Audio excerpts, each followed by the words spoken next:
আগে এক সময় ছিল মাদ্রাসাতে এই বাংলা ইংরেজি অঙ্ক পড়াইতেন না। যে সময়টা পড়াইতেন না ওই সময় কারণ ছিল, বিশেষ করে ইংরেজিটা পড়াইতো কম। সময়ের পরিবর্তনে এখন দেখেন কি সুন্দর ইংরেজি হাতের লেখা, আরবি, বাংলা। আমাদের এই বাচ্চারা 1 বছরে যা শিখে অন্যান্য প্রতিষ্ঠানে 5 বছরে এটা শিখানো সম্ভব না। এবং আমাদের এই মাদ্রাসাগুলোর বাচ্চারা যে সুশৃঙ্খল, সেই ফজর থেকে রাত্র 9টা পর্যন্ত ছোট ছোট বাচ্চারা পড়ে, ওস্তাদের সামনে আদবের সাথে বসে, আদব শিখে, শিষ্টাচার শিখে, নিয়ম কানুন শিখে। এবং দেখুন প্রথম যে শিক্ষাটা বাচ্চাদের, কিভাবে ইস্তেঞ্জা করবে, প্রস্রাব পায়খানা কিভাবে করবে, ঢিলা কয়টা নিবে, পানি কেমনে খরচ করবে, প্রথম শিক্ষা। এরপরে দেখুন কিভাবে ঘুমাইতে হবে, কিভাবে ঘুম থেকে জাগতে হবে, কিভাবে রাস্তা দিয়ে হাঁটতে হবে, এই শিক্ষা দিয়ে শুরু।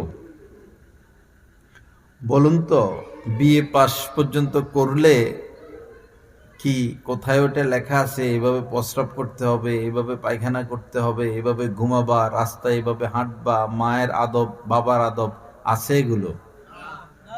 আমিও তো পড়ছি, ইন্টারমিডিয়েট পর্যন্ত পড়ছি, এগুলো তো পাই নাই। ফিজিক্স, কেমিস্ট্রি, বায়োলজি, a+b² লসাগু গসাগু, 5 কেজি দুধের সাথে কয় কেজি পানি মিশালে 6 কেজি হবে। এরপরে আগডুম বাগডুম গোড়াডুম সাজে, হাট্টিমাটিম টিম, তারা মাঠে পাড়ে ডিম, তাদের খাড়া দুটি শিং, তারা হাট্টিমাটিম টিম। কোন অস্তিত্ব আছে এই কথার? কমই শিক্ষাই হচ্ছে আসল শিক্ষা। কিন্তু ওই শিক্ষার আমরা বিরোধী না, সেটারও প্রয়োজন আছে, অবশ্যই প্রয়োজন আছে। তবে সেই শিক্ষার মধ্যে যেটা কমতি, সেটা হলো ধর্ম শিক্ষাটা কমতি। আমাদের কমিতে কিছু জ্ঞান বিজ্ঞান ঢুকানো দরকার জাগতিক, আর স্কুল কলেজের সিলেবাসে কিছু আরবি ঢুকানো দরকার, তাহলে বিষয়টা মোকাম্মাল হয়ে গেল। প্রাইমারিতে যে বাচ্চারা পড়ে, এখানে যদি একজন হাফেজ সাহেবকে নিয়োগ দেওয়া হয়, আধা ঘন্টা তিনি কোরআন পড়াবেন প্রতিদিন, আধা ঘন্টা, বেশি না।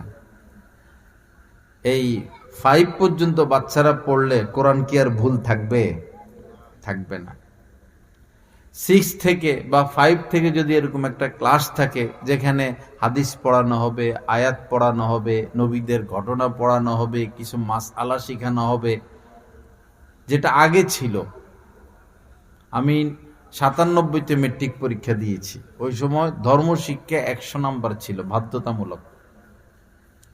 কিন্তু আমাদের বিগত সরকারের যে কি হইল, উনি এটা পুরাই বাদ দিয়ে দিছেন, একদম কি নিয়ে দাঁড়া করাইছেন। ওনার আব্বা মুসলমান, উনি মুসলমান। নবীদের ঘটনা বাদ দিয়া মূর্তি পূজা, সাহাবাদের ঘটনা বাদ দিয়া রোজা নামাজের ফজিলত বাদ দিয়া মূর্তি পূজার তাৎপর্য, কি লাভ হইল সিলেবাসটাকে নষ্ট করে? বরং আমাদের স্কুল কলেজের সিলেবাসে তো বেশি ধর্ম ঢুকানো দরকার। কারণ যেই চাকরি করে শুধু চুরি চুরি চুরি চুরি, দুর্নীতি দুর্নীতি, অর্থ পাচার অর্থ পাচার। সরকারের যত কর্মকর্তা কর্মচারী আছে বেশিরভাগ তাদের বিদেশে বাড়ি, বিদেশে তাদের স্ত্রী সন্তান বসবাস করে। তাদের বেতনের সাথে তাদের খরচের আকাশ পাতাল পার্থক্য। বেতন যদিও 60,000, মাসে খরচ হইতেছে 4 লাখ। তো ধর্মশিক্ষা তো আরো বেশি ঢুকানো দরকার ছিল। সুদের ব্যাপারে, ঘুষের ব্যাপারে, জাহান্নামের ভয়, সুদ খেলে কি হবে, ঘুষ খেলে কি হবে, চুরি করলে কি হবে, ডাকাতি করলে কি হবে, যেখানে বেশি ঢুকানো দরকার ছিল সেখান থেকে পুরোপুরি সাদা করে ফেলছে, টোটালি বাদ। এখন সামনে যে সরকার আসবে তারা তো নির্বাচনী অনেক ওয়াদা দেন, আমরা এই করব, আমরা সেই করব, কিন্তু তারা এই কথা বলেন না যে আমরা দুর্নীতি করব না, দুর্নীতি মুক্ত করে ছাড়ব। এই কথাটা ওনারা বলে না। আমরা নিজেরা দুর্নীতি করব না, দেশে দুর্নীতি রাখবো না, বিদেশে অর্থ পাচার করতে আমরা দিব না, এ কথা বলে না। ওনারা এই কথা বলুক এবং পাশাপাশি এটা বলুক যে ধর্ম শিক্ষা বিগত সরকার যেটা বাদ দিছিলেন আমরা এটা আনবো এবং ভালোভাবে আনবো। তারা তো এই কথাটা বলা দরকার। লা ইলাহা ইল্লাল্লাহ। আল্লাহ আমাদেরকে সহি বুঝ দান করেন। মুসলমানদের দেশ, মুসলমানরা এই দেশ স্বাধীন করছেন, অথচ এই দেশের মুসলমানরা ধর্ম শিক্ষা শিক্ষিত হতে পারবে না। কি লজ্জাজনক কথা। ধর্ম শিক্ষক যারা স্কুল কলেজে আছেন, পরে ওনারা একদিন বললেন যে হুজুর, আমরা তো ইসলাম ধর্মের শিক্ষক, এটা মুসলিম রাষ্ট্র, আমাদের বেতন 12,500, আর হিন্দু ধর্মের শিক্ষক যারা তাদের বেতন 18,500। দেখেন কি বৈষম্যতা। লা ইলাহা ইল্লাল্লাহ, সুবহানাল্লাহ। আল্লাহ আমাদের এই দেশটাকে হেফাজত করেন, ভালো সরকার দান করেন। সেই ভারত থেকে হজ করতে গেলে 4 লাখ, 3.5 লাখ, ইন্দোনেশিয়া, মালয়েশিয়া 3 লাখ, 2.5 লাখ দিয়ে হজ করে, আর আমাদের এই দেশে 8 লাখ পর্যন্ত গেছে। হজের টাকাও খাওয়া লাগে, হাজিদের টাকাও তোমরা খাইবা। খাওয়ারও তো একটা লিমিট আছে, তো খাইয়া কি হইল?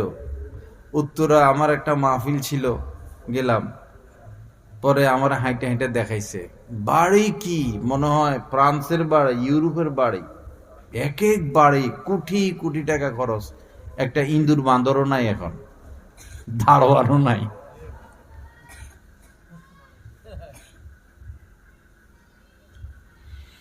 আল্লাহ আমাদেরকে হেফাজত করেন, সহি বুঝ দান করেন। পাপ করা যাবে কিন্তু ছাড় পাওয়া যাবে না। দুর্নীতি করবেন, যত গোপনে করুন না কেন প্রকাশ হয়ে যাবে। এবং মনে রাখবেন, আপনি 1 টাকা দুর্নীতি করেন, 1 লাখ করেন, 1 কোটি করেন, যাই দুর্নীতি করেন, চুরি করেন, কিয়ামতের দিন আপনার গলা এগুলো ঝুলিয়ে দেওয়া হবে, কোটি কোটি মানুষের সামনে আপনি এভাবে উঠবেন। দেশ গ্রামে আইল ঠেলে ঠেলে জমি বাড়ায়, আইল ঠেলে আর কয় কিলোমিটার বাড়াইতে পারবে? কি বেউকুফ সমাজের মানুষ। আইল কাইটা আইল ঠেলে আপনি কয় হাত দখল করতে পারবে?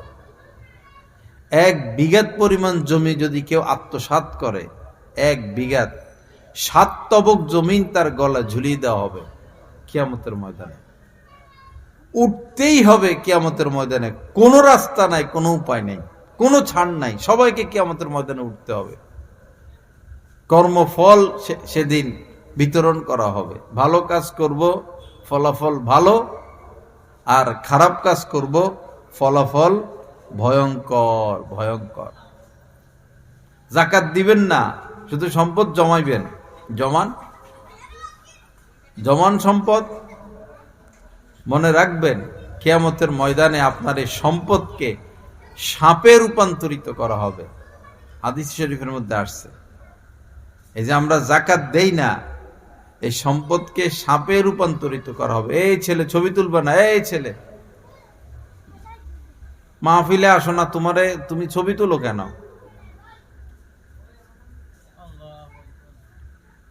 ছবি তোলা হারাম, গুনাহ কবিরা, লানতের কাজ। ওয়াজ মাহফিল থেকে কোনো মানুষ হেদায়েত পায় না, কারণ এখানে তো লানত বর্ষণ হতে থাকে। মদ খাওয়ার শাস্তি এত মারাত্মক না, চুরি ডাকাতির শাস্তি এত মারাত্মক না, ছবি তোলার শাস্তি যতটা মারাত্মক। ডাইরেক্ট লানত করে গেছেন রাসূল ছবি তোলার উপরে, আর সে ওয়াজ মাহফিল এখন ছবি ছাড়া আর কিছু নাই। মানুষ কিসের হেদায়েত পাবে?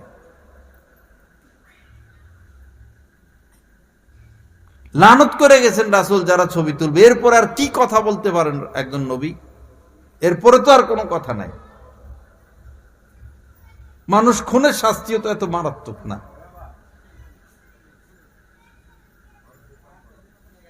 সমানে আন্দাজে উন্দাজে ইচ্ছায় অনিচ্ছায় এক একজনের ফেসবুকের মধ্যে শত শত ছবি। আল্লাহর ভয় যদি থাকতো মুসলমানদের অন্তরে, এত ছবি তুলতে পারত?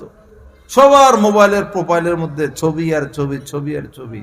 আল্লাহ রাসূল যে হারাম বলে গেছেন, নিষেধ বলে গেছেন, লানত দিয়ে গেছেন, এটা কার উপর বাস্তবায়ন হবে? পোস্টারে পোস্টারে ছবি। এখন তো দেওবন্দিওয়ালাদেরও মাহফিলের মধ্যে দেখি পোস্টারের মধ্যে ছবি চলে আসছে। পোস্টার অমুক ভাইরাল বক্তা আসতেছে এলাকায়, রাস্তায় রাস্তায় বিশাল বড় ছবি মূর্তি বানায়া যে অমুক হযরত শায়েক আসতেছেন। শায়েক না শয়তান? মানুষ হলে কি এরকম ছবি তুলতো সে?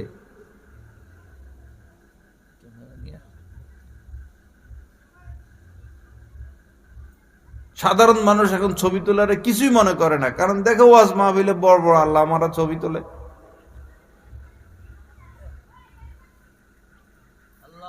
গত কিছুদিন আগে নির্বাচনগুলোতে ইসলামী দল আলারা পোস্টারে ছবি দিত না, সমানে ইসলামী দল আলারা পোস্টারের মধ্যে ছবি দেওয়া শুরু করছে।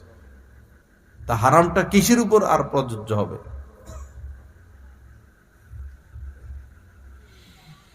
লা ইলাহা ইল্লাল্লাহ। আল্লাহ আমাদেরকে সহি বুঝ দান করেন, মাফ করে দেন। কি যেন বলতেছিলাম, ভুলেই গেছি এখন। কি বলতেছিলাম?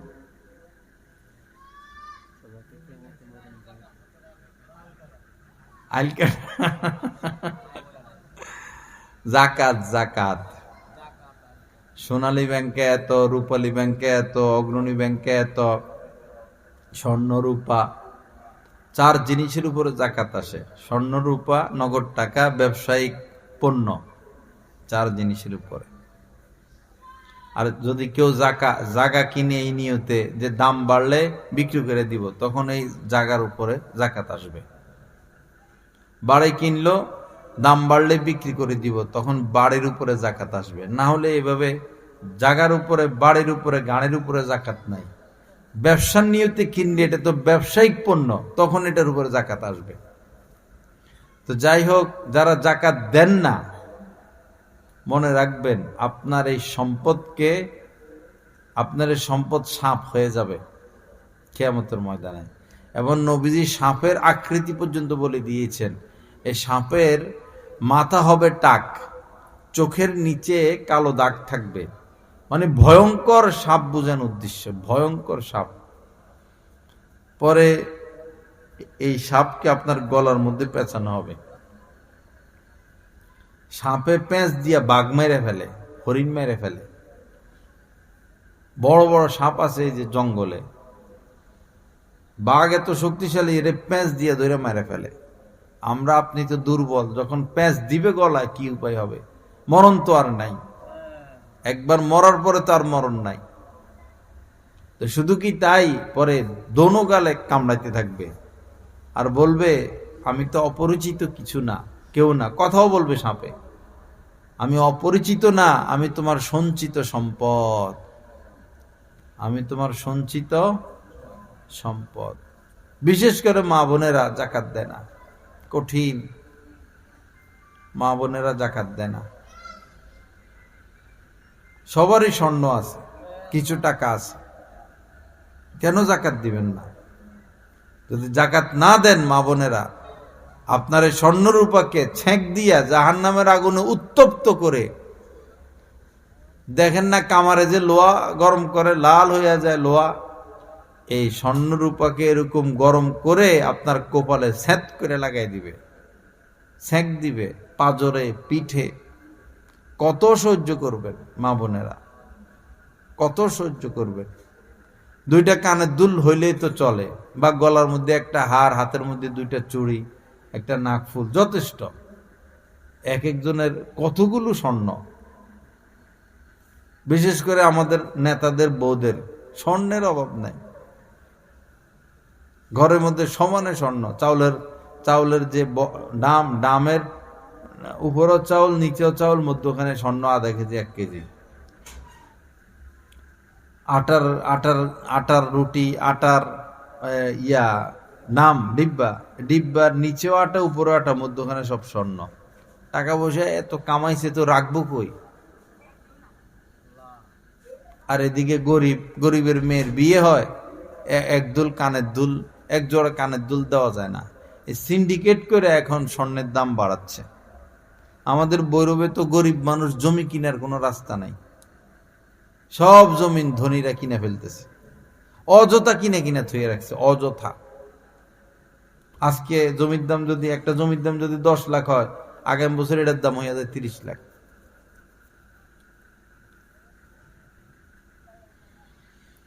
কার্যক্রম দেখলে মনে হয় আমরা 1000 বছরের জন্য আসছি।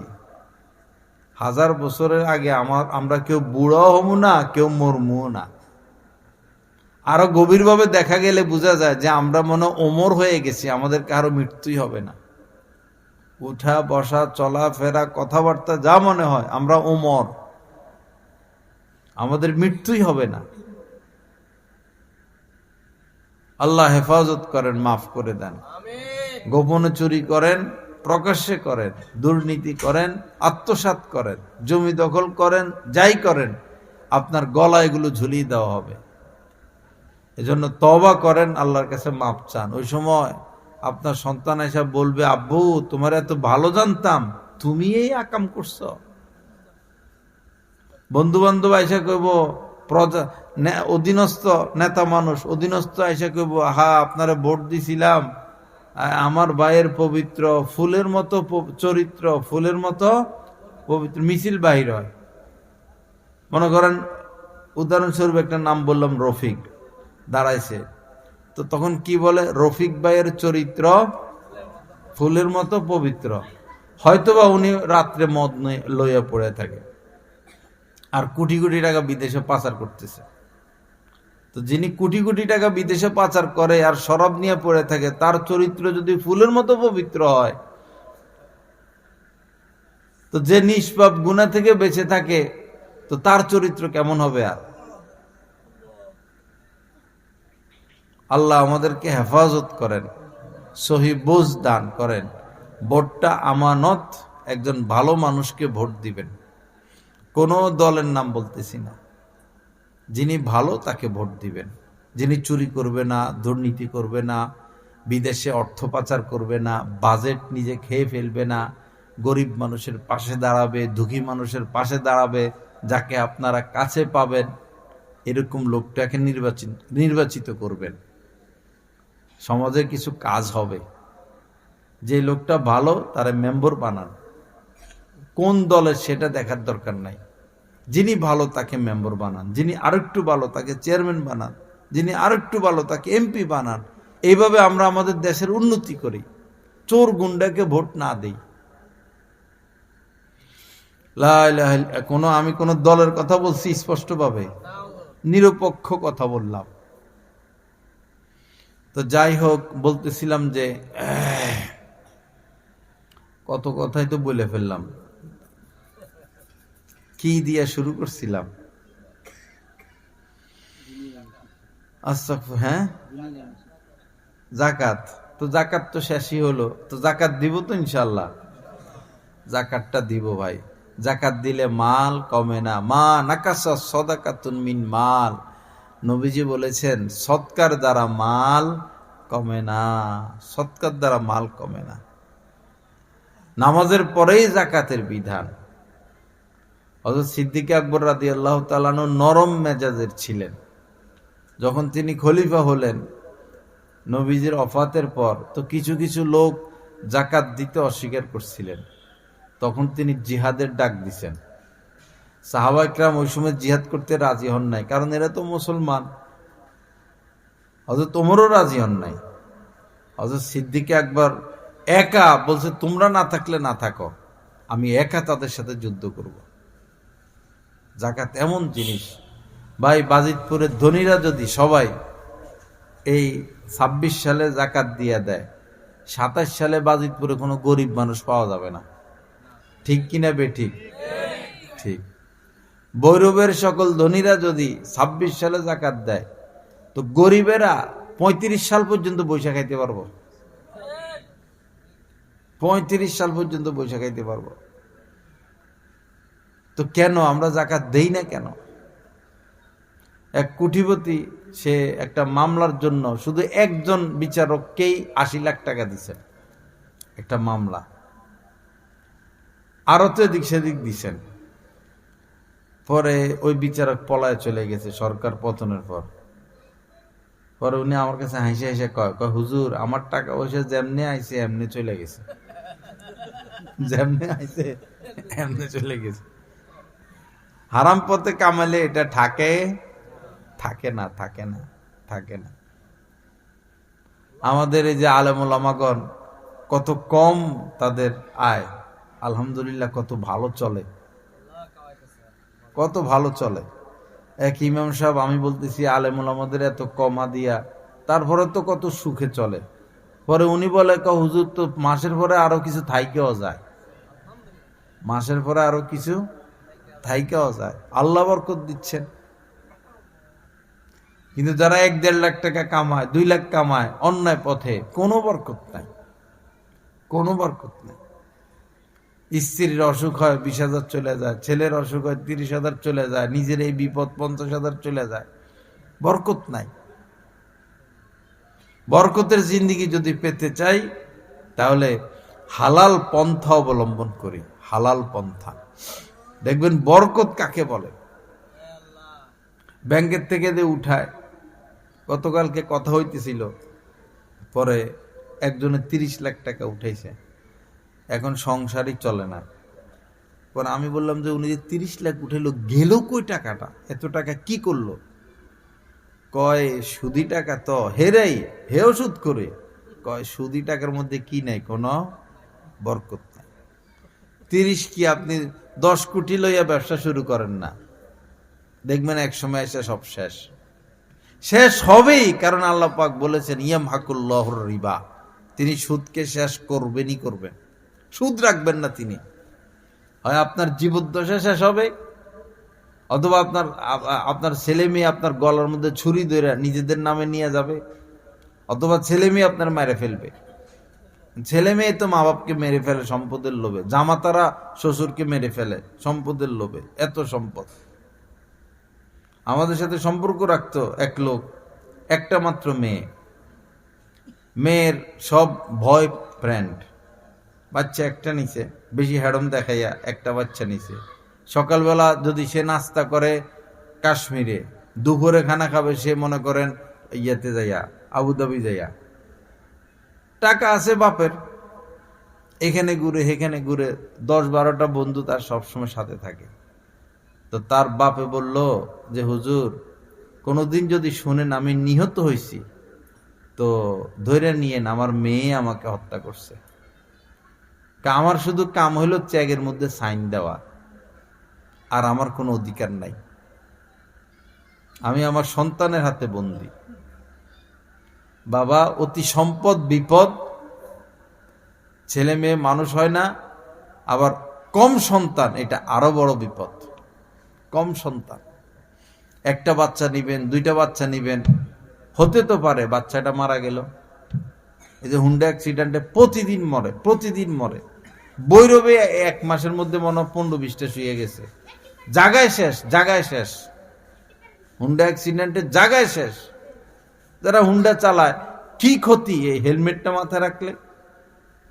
এটা তো সরকারি আইন, কেন মানবে না তারা? যারা হেলমেট নাই এরা অ্যাক্সিডেন্ট হলে জায়গায় শেষ হয়ে যায়, মগজ বাইর হয়ে যায়। আর কি হুন্ডা চালায়, একটা শয়তানি করে, এরকম এরকম করে, হুন্ডা উঠে এরকম এরকম করে। আরে কি লাফালাফি লাফালাফি, নাচানাচি নাচানাচি, একটু পরে শোনা গেছে শেষ। হুন্ডা চালাও তুমি 40-এ রাখো, 40-এ যদি কেউ রাখে জীবনে ইনশাল্লাহ অ্যাক্সিডেন্ট হবে না। হেলমেটটা পরো, সরকারের আইন মানো। হুন্ডায় উঠলেই টান 60, এরপরে 90, এরপরে 100, এরপরে 120, এরপরে অটোর লগে লাগে, রিক্সার লগে লাগে, বাসের লগে লাগে, কন্ট্রোল করতে পারে না, শেষ।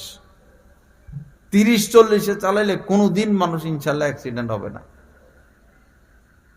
কেন নিজের জীবনকে এভাবে শেষ করে দাও? আমার আপন চাস্তো বোন, খুব ধুমধাম করে বিয়ে শাদী হয়েছে, খুব ধুমধাম করে। পরে ছেলে হুন্ডা অ্যাক্সিডেন্ট করছে,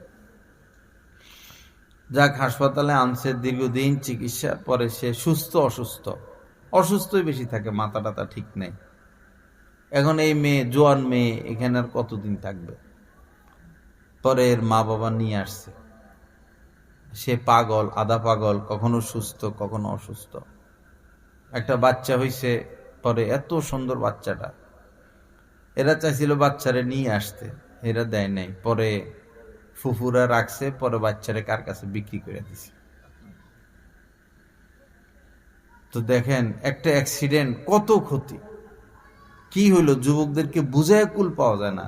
গ্রামের ভিতরের রাস্তা, বাজারের ভিতরের রাস্তা, এমন আওয়াজ দেয়, পিপি, এমন আওয়াজ, মানুষের মাথা মুথা খারাপ করে, এমনি করে কি কাজ? আসলে কোনো কাম নাই, আড্ডা ছাড়া, মোবাইল টিপা ছাড়া, ফেসবুক ছাড়া, কিসের কাম? পোলাপানির এত তাড়াহুড়া করে, এখান দিয়ে ঢুকাই দে, এখান দিয়ে ঢুকাই দে, ওইখান দিয়ে ঢুকাই দে। বাপরে বাপ, মনে 10 রাষ্ট্রের প্রেসিডেন্ট উনি, উনার হাতে সময় নাই, সবাই সব কাম ছাড়া উনার রাস্তা খালি করে দাও।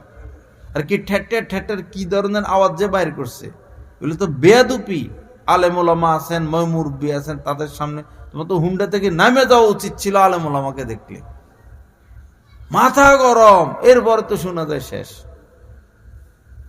বৈরবে আমাদের এক ছেলে হুন্ডায় উঠছে, পিছে উঠাইছে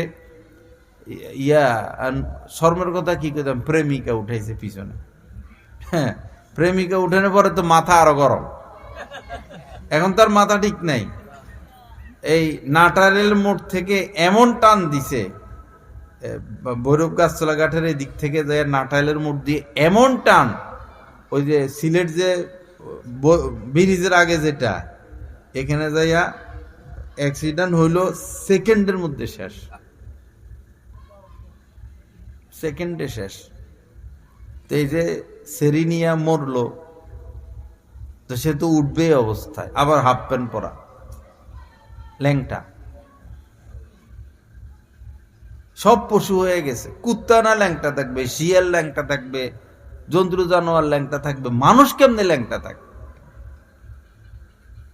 কেমনে একটা যুবকের দ্বারা সম্ভব সমাজে এত ময়মুরব্বী, এত আলেম ওলামার সামনে এ হাফ প্যান্ট পরে পরে ঘুরে?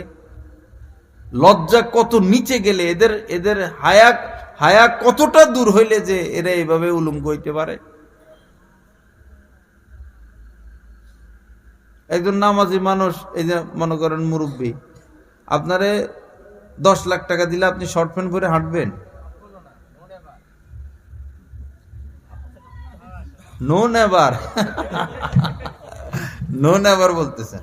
তো এখন উনারে 10 লাখ টাকা কি 50 লাখ টাকা দিলে উনি শর্ট প্যান্ট পরে রাস্তায় হাঁটবে না? তো উনার লজ্জা দেখেন, হায়া দেখেন, আর যেগুলার শর্ট প্যান্ট পরে হুন্ডা চালায় ঘুরে, হেদের হায়া লজ্জা দেখেন, মাপেন। এজন্য আমি জায়গায় জায়গায় বলি, যে ছেলেরা হাফ প্যান্ট পরে ঘুরে, এদেরকে চিনে রাখবেন মহল্লাবাসী, খবরদার এদের কাছে মেয়ে বিবাহ দিবেন না। এরা সব কাপুরুষ, সব কাপুরুষ। চতুর্দিক থেকে শুধু এই ঘটনা এগুলো আমার কানে আসে। কি ওয়াজ করবো না গালে গেলাস করবো বুঝতে আসে না। একটা মেয়েরে বিয়ে দিছে, পরে মেয়ে চলে আসে, কি কয় ছেলে কাপুরুষ।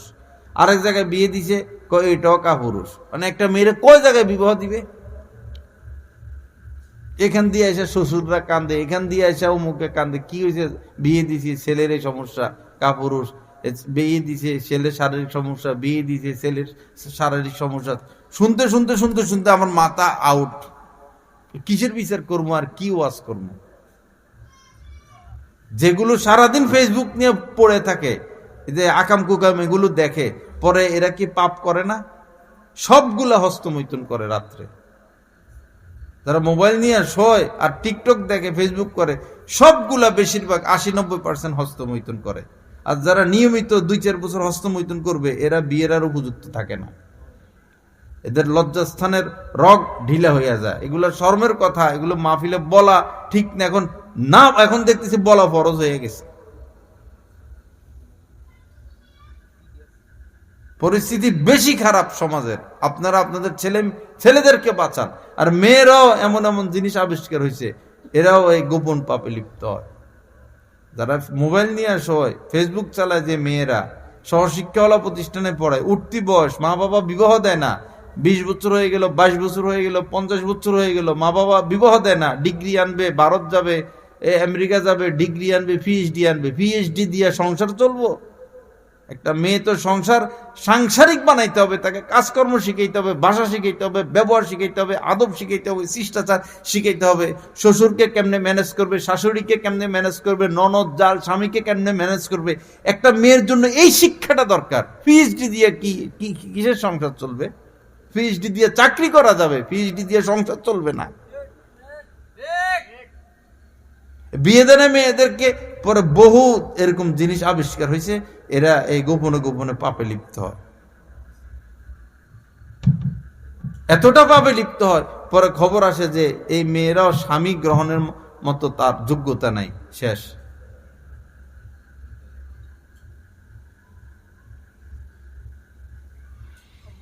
আল্লাহ সহি বুঝ দান করেন, আল্লাহ আমাদেরকে মাফ করেন, আল্লাহ আমাদেরকে হেদায়েত দান করেন।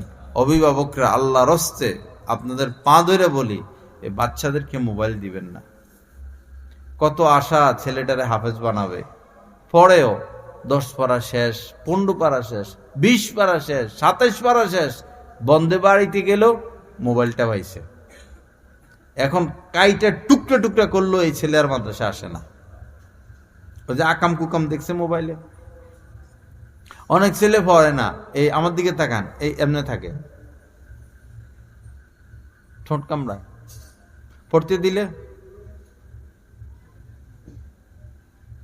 মানে ওই যে মোবাইলে বাসায় এসে যে খারাপ জিনিস দেখছে, এগুলা এদের মাথায় ঘুরে। আমি তো প্র্যাকটিক্যাল থাকি সারাদিন এগুলা নিয়ে। পবিত্র কোরআন শিখতে দিচ্ছেন বাচ্চাকে, আর আপনি কেমন অভিভাবক, ঘরের মধ্যে television, dish line, wifi line, জায়গায় জায়গায় টাচ মোবাইল ফালায় রাখছেন। কিয়ামত পর্যন্ত সম্ভব আপনার পোলারে মানুষ করা? কি হইল মানুষের জ্ঞান বুদ্ধি কেন লোপ পাচ্ছে?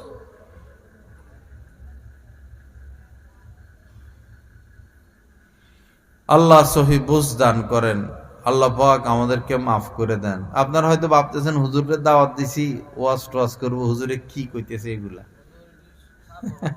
সুরের নাম ওয়াজ? এই যে হযরত এখানে বসা আছে, কোন নবী রাসূল শুদ্ধি ছিলেন? সাহাবায়ে কেরাম শুদ্ধি ছিলেন? ওয়াজ মাহফিলের থেকে তো দিন চলে গেছে। 1-1.5 লাখ টাকা দিয়ে কন্টাকে মোল্লা একটা আনে, এটা গজল গায়, টান মারে, সুদ দেয়, চিল্লাচিল্লি করে, কানে হাত দেয়, যাওয়ার সময় স্টেজে উঠার আগে দিয়ে দিতে হয় এদেরকে। স্টেজে উঠার আগে পেমেন্ট করতে হয়। এরা দিন প্রচার করবো না, এরা দুনিয়া প্রচার করতেছে। লা ইলাহা ইল্লাল্লাহ। আল্লাহ আমাদের সবাইকে মাফ করে দেন, সহি বুঝ দান করেন। যদি অভিভাবকরা চান আমার সন্তান মানুষ হোক, সোজা কথা এই, আপনি লোভটা ছাড়েন, কোটি মোবাইল ব্যবহার করেন, ডিশ ওয়াইফাই লাইনটা বাদ দেন, আপনার ছেলেটা মানুষ হোক। আর যদি বলেন বাবা হুজুর আমি তো লোভ সামলাইতে পারবো না, তো কিছুই করার নাই। 1 মাদ্রাসা নয়, 10 মাদ্রাসা মিলে পড়াইলেও আপনার ছেলেকে মানুষ বানানো যাবে না। আমাদের এক ছাত্র, ছেলেটা ভদ্র আর কি, বন্ধ দিছে, এখন সে বাসায় যাবে না। তো মাদ্রাসায় থাকবে কেমনে? আমার একটা প্রাইভেট মাদ্রাসা আছে, জামালুস সুন্নাহ, এই এলাকার অনেক ছাত্র আছে সেখানে, প্রাইভেট আর কি, নুরানি নাজেরা সব এসি, ভিআইপি অবস্থা। তো ওইখানের বৈশিষ্ট্য হইল কোনো ওস্তাদের হাতে টাচ মোবাইল নাই।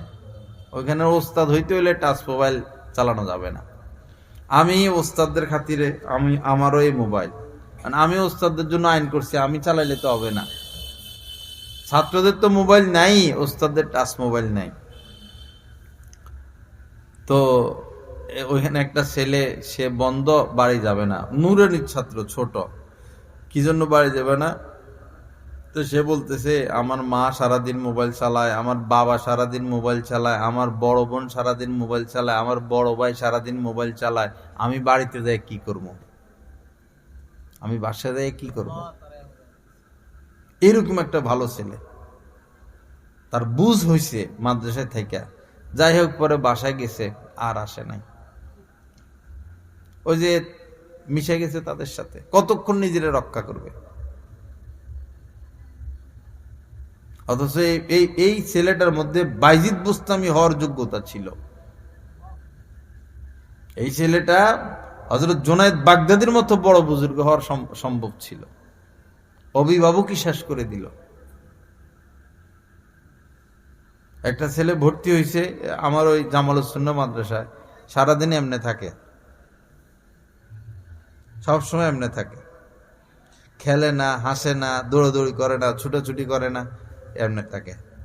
আমরা মনে করছি প্রতিবন্ধী কিনা, পরে অভিভাবক বলে যে না, বাচ্চা সুস্থ, প্রতিবন্ধী না, এমনে থাকে কেন?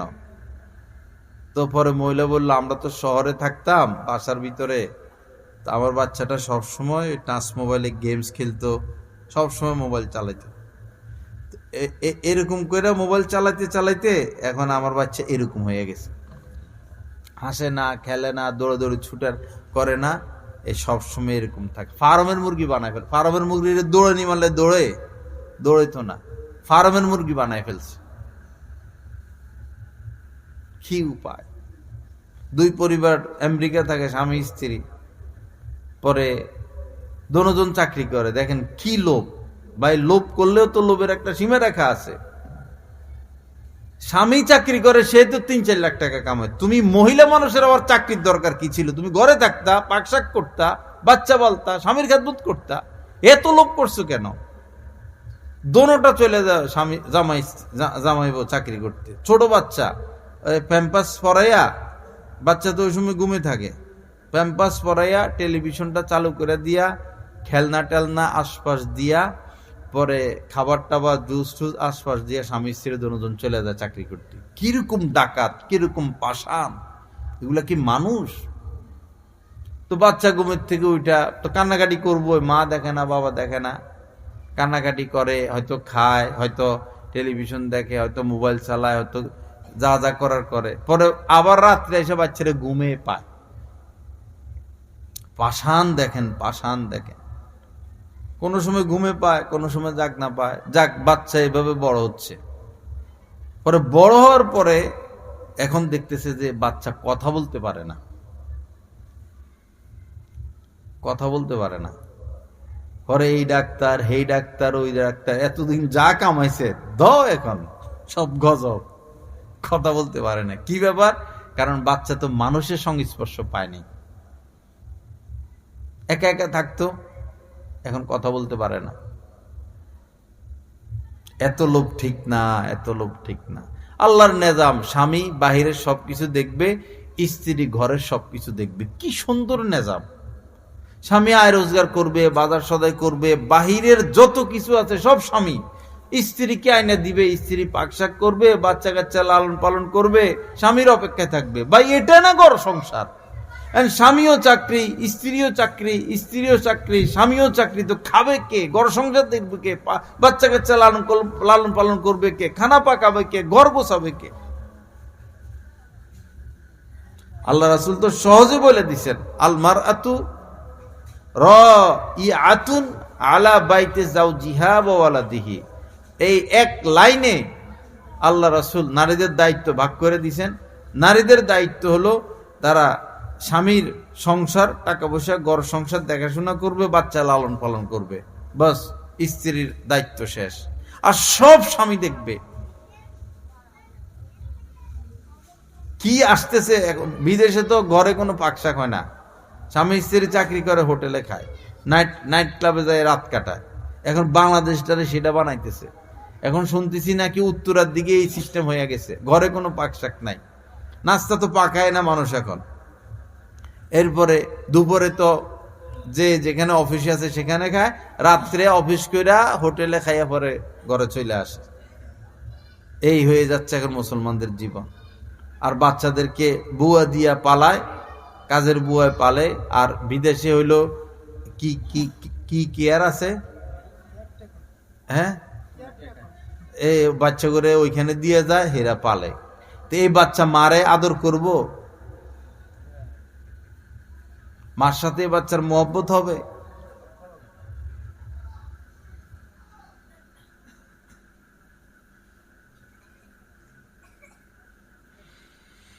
লা ইলাহা ইল্লাল্লাহ সাল্লাল্লাহু আলাইহি সাল্লাম। আল্লাহ আমাদেরকে মাফ করে দেন, সহি বুঝ দান করেন।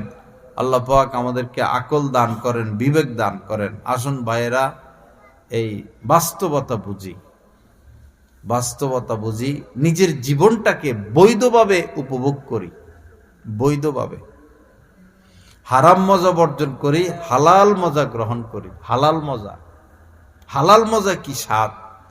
মায়ের প্রতি ভালোবাসা, বাবার প্রতি ভালোবাসা, ভাই বোনদের প্রতি ভালোবাসা, ভাই ভাই আপন দুই ভাই, কোনো কথা হয় না, কোনো হাসি নেই, বন্ধুদের সাথে সময়, শুধু আড্ডা বন্ধুদের সাথে। মাকে সময় দেয় না বাচ্চারা, বাবাকে সময় দেয় না, মায়ের সাথে একটু বসে না, বাবার সাথে একটু বসে না, আপন ভাই বোনদের সাথে যোগাযোগ নাই। বন্ধু বন্ধু বন্ধু বন্ধু বন্ধু তোমারে জান্নাতে নিব, বন্ধু তোমারে জন্ম দিছে। কেউ এখন মা বাবাকে সময় দেয় না, ভাই বন্ধু পরস্পর ভাই বোনদের কোনো সম্পর্ক নাই, সবাই বন্ধু বান্ধব বন্ধু বান্ধব বন্ধু বান্ধব। টাকা খরচ করতে পারেন তো, এই জন্য বন্ধু আছে। রাস্তায় বসেন না, কয়জন বন্ধু পাইবেন খুঁজা? টাকা খরচ করতে পারলে বন্ধুর অভাব নাই। সাইডে বামে সামনে পিছনে 15-20 জন ঘুরে। টাকা শেষ, আর কাউরে খুঁজে পাবেন না। আমাদের হাজির মার্কেটে একজন ছিল, আছে রাজু ভাই নাম, আমার মুরিদ। দোকানে আগুন লাগছে, ওনার মনে 100-200 বন্ধু আছে। দোকানে আগুন লাগছে, পরে 2.5 কোটি টাকার মতো মাল শেষ। এখন সাময়িকভাবে কিছু টাকা দরকার, বন্ধুর তো অভাব নাই। এখন তো আর কোনো বন্ধু খুঁজা পায় না, এখন আর কোনো বন্ধু নেই, সব বন্ধু শেষ।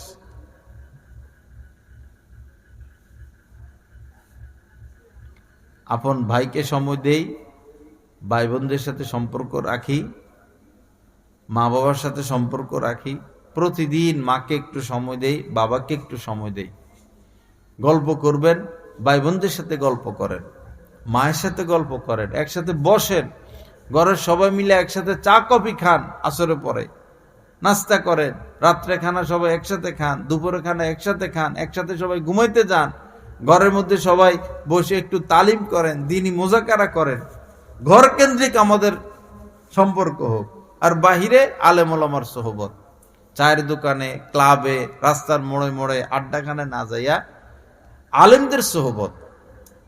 মসজিদের ইমাম সাহেব আছেন, মাদ্রাসার মধ্যে আলেম ওলামা আছেন, আলেমদের সাথে উঠা বসা, একটু মিশে দেখেন না আলেমদের সাথে। আলেমদের যে কত প্রশস্ত হৃদয়, একটু অনুভব করেন না। খারাপ লোকের সাথে ঘুরলে গেলে তো আপনি খারাপই হবেন। আপনি ভালো লোকের সাথে ঘুরেন গাড়েন না, তখনই না আপনি ভালো হবেন। এই যে ভাব সম্প্রসারণ, সৎ সঙ্গে স্বর্গবাস, অসৎ সঙ্গে সর্বনাশ, এটা তো মুখস্থই করলাম, বাস্তবে তো আনলাম না। আলেম ওলামাদের সাথে উঠা বসা করি, যাকে আপনার ভালো লাগে তার হাতে হাত দেন, প্রয়োজনে বায়াত হন, এসরাই সম্পর্ক রাখেন। আর যদি এতটুকু হিম্মত না হয়, আপনার এলাকার যারা আলেম তাদের সাথে উঠা বসা রাখেন, দেখা সাক্ষাৎ করেন, একসাথে চা খান, গল্প করেন। যে লোক সিগারেট খায়, যে লোক রাজনীতি করে, যে লোক মিথ্যা বলে, যে লোক সুদ খায়, যে লোক ঘুষ খায়, যে লোক ফেসবুকে খারাপ জিনিস দেখে, যে লোক মেয়েদের সাথে সম্পর্ক রাখে, কেন তারা বন্ধু বানাইবেন? সে তো আপনার 12টা বাজাইয়া ছাড়বে। আল জালিসুস সালেহ খায়রুম মিনাল ওয়াহদা, নবীজি বলেছেন যে একা একা থাকার চেয়ে নেককারদের সাথে থাকা উত্তম। একা একা থাকার চেয়ে নেককারদের সাথে থাকা উত্তম। আল জালিসুস সুই খায়রুম মিনাল ওয়াহদা, হ্যাঁ, আল জালিসুস সালেহ খায়রুম মিনাল ওয়াহদা ওয়াল ওয়াহদাতু খায়রুম মিনাল জালিসিস সুই। আর খারাপ লোকদের সাথে থাকার চেয়ে একা একা থাকা ভালো। এবং নবীজি বলেছেন লা তুসাহিবিল্লা মুমিনা, মুমিন ব্যতীত কাউকে বন্ধু বানাবা না, কারোর সাথে উঠা বসা করবা না। একজন মানুষ যদি ধূমপান করা শিখে, আল্লাহর কসম বন্ধুর কাছ থেকে শিখছে। কেউ যদি চুরি করা শিখে, বন্ধুর কাছ থেকে শিখছে। কেউ যদি সন্ত্রাসী শিখে, বন্ধুর কাছ থেকে শিখছে। কেউ যদি মিথ্যা কথা বলে, গীবত করে, জিনা করে, মেয়েদের সাথে সম্পর্ক রাখে, অন্যর বিবাহিতা মহিলার সাথে সম্পর্ক রাখে, বন্ধুর কাছ থেকে শিখছে। আবার কেউ যদি নামাজি হয়, নেককার হয়, সৎ হয়, আল্লাহওয়ালা হয়, আরেক আল্লাহওয়ালার কাছ থেকে শিখছে। সঙ্গ দোষে অঙ্গ নষ্ট বলে না, সঙ্গ দোষে অঙ্গ নষ্ট। আল মারআতু, হ্যাঁ হাদিস শরীফ আছে এরকম যে ফালইয়ানজুর আহাদুকুম মান ইউখালিল, একজন মানুষ তার স্বভাব চরিত্র কেমন হবে।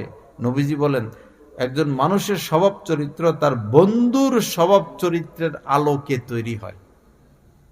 অতএব ফালইয়ানজুর আহাদুকুম মান ইউখালিল, তোমাদের প্রত্যেকেরই উচিত সে কার সাথে বন্ধুত্বতা করলো সে এটা যেন সে দেখে নেয়। আমার যুবক ভাইরা, যেই ছেলে ধূমপান করে খবরদার তার সাথে মিশবা না। যে ছেলে মেয়েদের সাথে সম্পর্ক রাখে খবরদার তার সাথে মিশবা না। যে ছেলে রাজনীতি করে, সন্ত্রাসী করে, খবরদার তার সাথে মিশবা না। যে ছেলে তোমার খারাপের দিকে টানে, খবরদার তার সাথে মিশবা না। আর ছোট বাচ্চা যারা আছে 6, 7, 8, 10 বছর, তারা বড় ছেলেদের কাছে যাইবা না। তোমরা খেলবা। মা বাবারা ছোট বাচ্চাদেরকে ছোট বাচ্চাদের সাথে রাখবেন, বড় বাচ্চাদের সাথে মিশতে দিবেন না। তার চাচাতো ভাইয়ের বয়স 15, 18, আপনার বাচ্চাটার বয়স 7, 8, আপনার বাচ্চাটারে মোবাইলে নিয়ে খারাপটা দেখাবে, খারাপটা একদম খারাপটা দেখাইয়া পরে আপনার বাচ্চারে 10 টাকা 20 টাকা দিয়া এটা খাওয়াইয়া পরে আপনার বাচ্চাটার সাথে খারাপ কাজ করবে। এই চলতেছে এখন পরিস্থিতি। 1 মিনিটের জন্য এই ছোট বাচ্চাদেরকে বড় বাচ্চাদের কাছে দেওয়ার সুযোগ নাই। রাত্রে ঘুমাইতে তো দেওয়াই যাবে না। বড় চাচতো ভাই, খালতো ভাই, মামতো ভাই, জ্যাঠতো ভাইয়ের সাথে শুইতে দিয়েছেন আপনার বাচ্চারে, শিয়ালের মুখে আপনি মুরগি দিছেন, শিয়ালের মুখে মুরগি দিয়ে দিছেন। হাদিসে আপন 2 ভাই 7 বছর পার হইলে একসাথে শোয়া নিষেধ। আপন 2 বোন 7 বছর পার হয়েছে এক পাশে একসাথে শুইবে না, বিছানা আলাদা করে দিবে। বাচ্চার বয়স 2 বছর পার হয়েছে, মা বাবার সাথে সে ঘুমাবে না, এখন আলাদা ঘুমাবে। কি সতর্কতা আল্লাহ রাসূল শিখিয়েছেন। আর আমাদের মধ্যে সতর্কতা কই? মেসে বাচ্চারা থাকে, মেসে পড়ে, খবরদার বাচ্চাদেরকে মেসে পড়াবেন না আল্লাহর হস্তে। আমার কাছে এসলাই চিঠি লেখে বিভিন্ন মেসের ছাত্ররা, একসাথে 10টা 20টা 30টা বাচ্চা থাকে, এক খাটের উপরে, এক চকির উপরে 2টা 3টা শয়। এরা আমরা সব সমকামিতে লিপ্ত, আমরা সব সমকামিতে মধ্যে লিপ্ত। শত শত ছেলেদের এই অবস্থা, একসাথে থাকে, ওস্তাদদের নেগরানি নাই, ওয়াইফাই ফ্রি, মোবাইলে এগুলা দেখে আর সমকামিতে লিপ্ত হচ্ছে। শুধু সন্তানকে টাকা পয়সা দিয়ে যাবেন, চরিত্রটা যে শেষ হয়ে যাচ্ছে এই খবর কে নিবে? শুধু শিক্ষার আশায় বসে রয়েছেন, ভালো ফলাফল করুক, ভালো ফলাফল করুক, চরিত্র তো শেষ, ভালো ফলাফল করে কি করব? আল্লাহ আমাদের সবাইকে মাফ করে দেন, সহি বুঝ দান করেন। আল্লাহ পাক যা কিছু আলোচনা হলো এই কথাগুলোর উপর আমলের তৌফিক দান করেন। সর্বশেষ কথা হলো, বস আমরা বন্ধু বান্ধব পাল্টাই, নেক বন্ধু বান্ধব গ্রহণ করি, আলেম ওলামাদের সোহবত। সামনে রমজান আসতেছে, এই যে কোনো একজন আল্লাহওয়ালার খানকায় আল্লাহওয়ালার সোহবতে গিয়ে সময় লাগান। 1 চিল্লা হোক, 1 মাস হোক, 1 সপ্তাহ হোক, ইনশাল্লাহ ফায়দা হবে। অথবা উমরা চলে যাবেন, পবিত্র জায়গায় থাকবেন, অথবা আলেমদেরকে সাথী করে তবলিগে সময় দিবেন, অথবা এলাকায় থাকলে বয়স্ক কোরআন শিক্ষা হয়, এই কোরআন শিক্ষায় শিখবেন, আলেমদের সোহবতে থাকবেন। শেষ 10 দিন ইতিকাফ করবেন। শেষ 10 দিন ইতিকাফ করা, সারা মাসে ইতিকাফ করা যায়। আর সামনে শবে বরাত, একটা রাত জাগন থাকবো আমরা, কি বলেন? ইনশাল্লাহ একটা রাত ইবাদত বন্দেগী জিকির আজকার করে একটা রাত কাটাবো, পরের দিন রোজা রাখবো। 1 রাত আর কি, বিশ্বকাপ খেলা শুরু হইলে রাত্রে 3টা থেকে খেলা, সব লোক বসে থাকে, দাঁড়িওয়ালারাও বসে থাকে, নামাজিরাও বসে থাকে, খেলা দেখবো সারা রাত জায়গা। কিন্তু আল্লাহর জন্য এক রাত জাগতে পারে না। আল্লাহ আমাদের সবাইকে মাফ করে দেন, সহি বুঝ দান করেন। লা ইলাহা ইল্লাল্লাহ সাল্লাল্লাহু আলাইহি সাল্লাম। আরেকটা কথা হইল, দুইটা ঘোষণা। একটা হইলো আমাদের কমলপুর মাদ্রাসায় মাসিক ইসলাহি বয়ান হয় প্রতি ইংরেজি মাসের শেষ শুক্রবার। এই শুক্রবারের পরের শুক্রবার সব সময় হয়। এই এলাকা থেকে অনেকে যায়, সুযোগ পেলে যাওয়ার চেষ্টা করবেন। আর আমরা একটা অ্যাপ তৈরি করছি, ইসলামী অ্যাপ। যারা এই ব্যবহার করবেনই মোবাইল, এই অ্যাপটা সাথে রাখবেন। সামনে রোজা, এই ইফতারের টাইম, সেহরির টাইম, 5 ওয়াক্ত নামাজের টাইম, এরপরে এখানে কোরআন শরীফ দেওয়া আছে, আপনি বসে বসে তেলাওয়াত করতে পারবেন, তেলাওয়াত শুনতে পারবেন।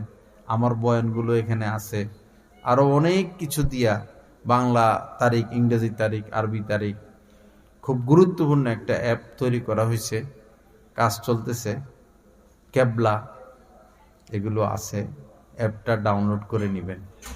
অ্যাপের নাম হলো ইমানি জিন্দিগি। দিগ্গি লিখলে চলে আসে, ইমানি জিন্দিগি। বাংলা এমনি বললেও হয়, লিখলেও হয়। পরে এটার সাথে থাকবেন ইনশাআল্লাহ, এবং এটার প্রচার প্রসার করবে। আল্লাহ আমাদেরকে যা কিছু আলোচনা হলো এই কথাগুলোর উপর আমলের তৌফিক দান করে। হযরতের দোয়া করব। বয়ান তো আমি